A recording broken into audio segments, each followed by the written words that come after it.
when I talk about unbound consciousness, sometimes I'll say it can feel like an I am sense to you, because for some reason, some people, that's how they experience it.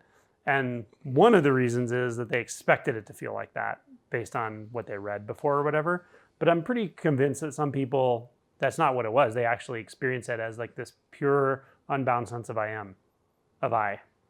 But I never did. Like I don't have anything like that. To me, I am can only be a thought, really, ultimately. But I finally got what they're talking about. They, in my opinion, I think they're referring to the reflective capacity of the mind, which is what I call consciousness, which does have references in Buddhism.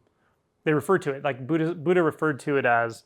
I want to look this up so I can use the terms he used, but like he would refer to it as like, okay, the eye sees an object, like the eye sees a sight, right?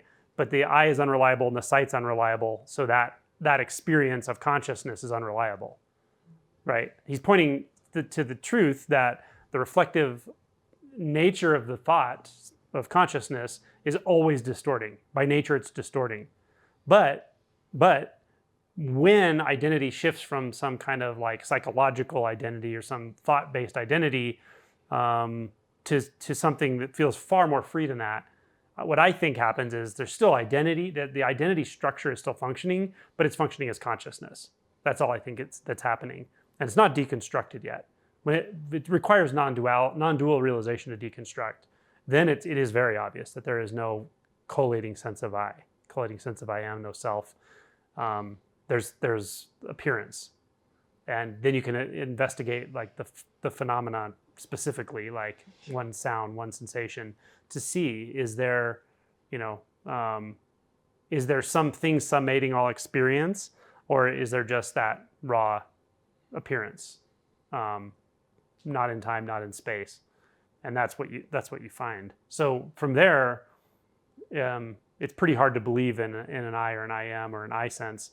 But even then, some people can hold on to it for a little while until it just becomes crystal clear that there was never anything like that. And then when that drops, it's as if I might just call it no gap. There's no gap between phenomena. There's no gap between appearances. So like sound, sensation, and so forth, they're in one sense discrete, or like as John Tan says, bubble-like, right? Disjoint, but there's nothing else. There's nothing reflecting that or collating it. The reflective mirror analogy and even experience was just a flaw, basically. So it was a flawed perception.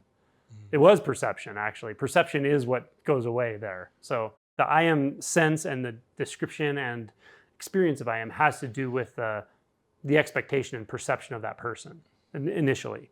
So maybe some people have such a strong belief in I as a discrete individual that when consciousness, when identity sort of just dilates out into consciousness, let's say, into the reflective mind, it feels like everything is I.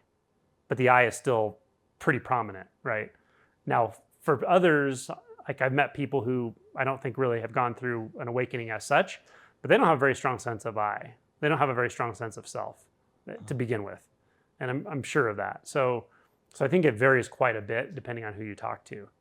Now in the Advaita Vedanta tradition, when they say self with a large S, capital S, self, that's a little harder for me to put together. I still think that's probably the I am sense, maybe.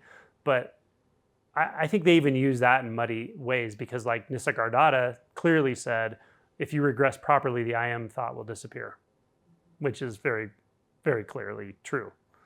So to me, that's the realization of at least non-dual, if not no self, right? Because what else could he mean by that?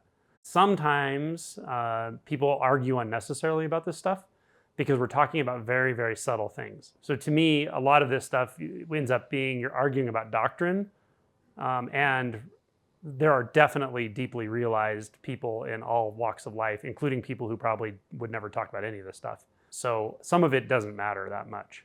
Go to your own experience, go to your own intuition, and just follow it deeper and deeper and question it. Question, like, do I actually see boundaries? Do I actually experience boundaries? If you think you experience I am, find out what that is. Can you experience I am without the words I am? And if you do, what is it? Where is it? Find it. chase it down, keep inquiring, keep looking closer and closer and closer. And all you're going to find is sound and sensation. All you're going to find is the seen and the heard and the felt.